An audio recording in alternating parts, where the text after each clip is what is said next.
Hello, welcome back. As you can see, I've got the two frames together, two steel girder frames together, which go on the top of the railway carriages to haul the gun itself up onto the carriages. I'll just show you on one of the carriages here how they go together.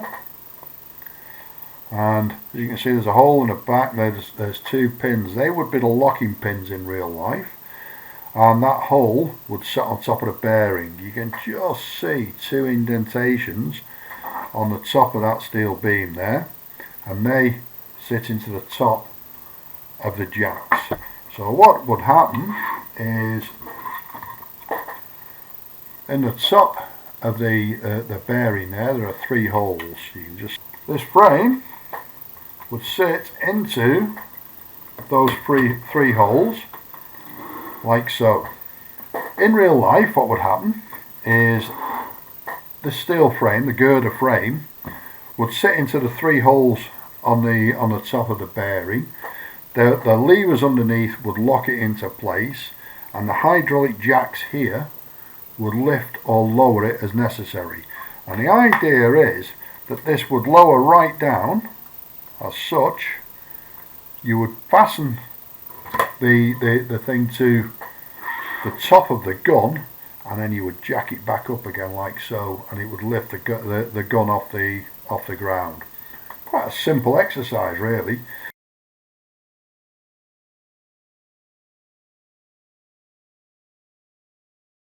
And quite ingenious, but because of lifting, the gun itself in real life weighs over 100 tons. I think it's 124 tons. It needs to be a fairly substantial piece of kit to lift it up. Most of it goes together pretty well. There's no real problems with putting it together. However, and as always, there's plenty of photographs to go with this. You can see that there's loads of filler. It's everywhere. I've had to fill. Look, you can see that in there. Yeah, I think so. Even inside these loading eyes, there's lots and lots of filler, and it goes all the way along this beam, all the way along this beam. All the cross beams have been filled. You might be able to see the X beams in there that I've got filler in them, because if you don't fill those injection pins, then in my view, when you paint this, you're going to see them. They're all going to stick out a mile away. They even on the, put that light on the subject, even on these frames, you can see the filler that I've put in halfway across the beam there. And of course, what that will mean is that when you paint it, and some of them are really quite deep, when you paint it, you would be able to see that, and it wouldn't look right at all. So spend a couple of hours. I did, and you know, it's entirely up to you whether you do. Spend a couple of hours filling all those holes. It takes quite a lot of filler and quite a lot of time, but I think if you want it to look right, you're going to have to do that. You obviously need to fill them and sand them.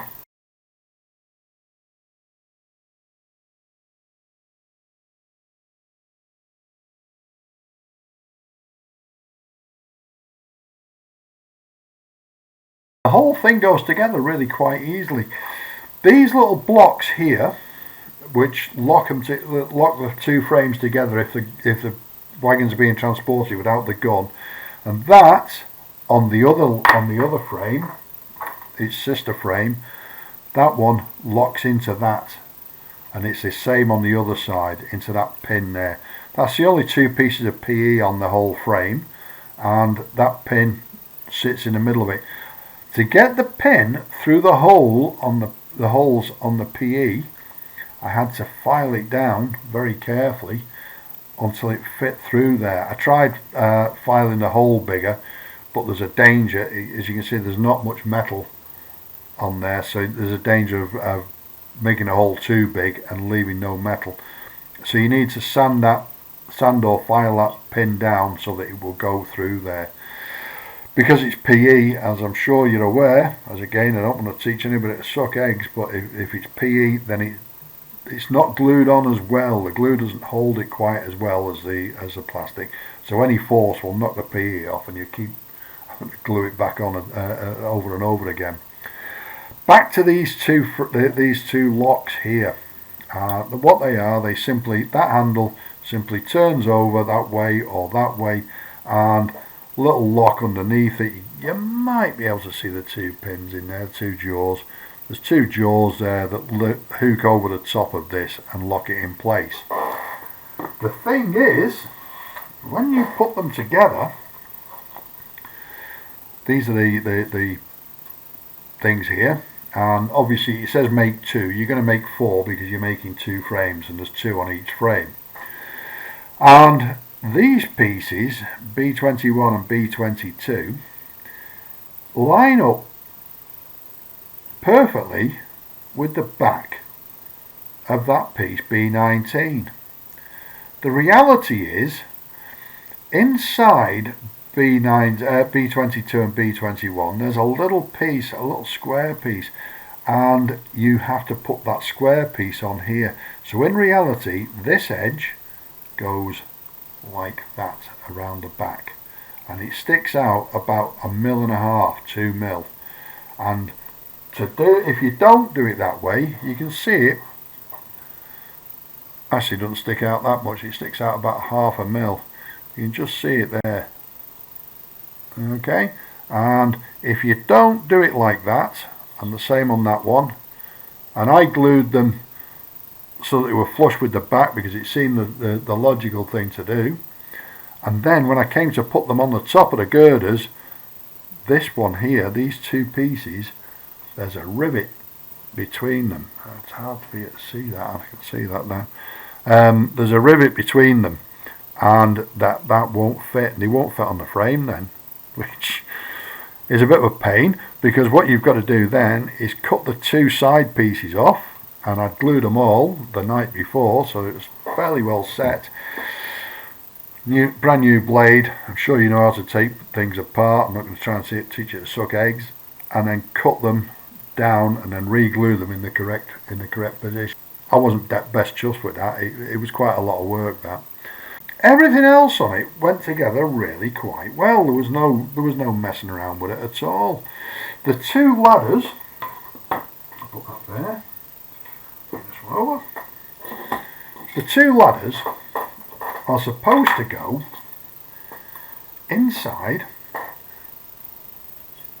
there, and then go into two holes at the back. So if you were to put them in now, then I'll just put that in properly.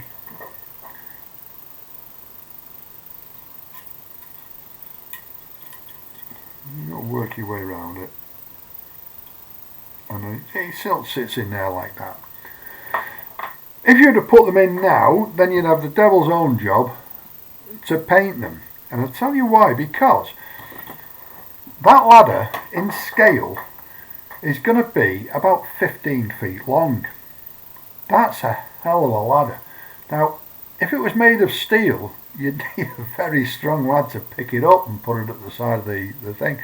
So my guess is that it's made of wood, and I reckon we used to call them split logs, but I reckon this side and this side are wooden, and it might have steel rungs, but I doubt it. I think it would be wooden rungs, and every so often what they used to do with those ladders, pole ladders we used to call them as well, because it's basically a pole that's cut in half and then they put rungs between them, and every so often, every second or third one, and on a ladder this size would be every second one, they put a steel bar underneath, a steel rod underneath, so that it strengthened it, and the rungs didn't break.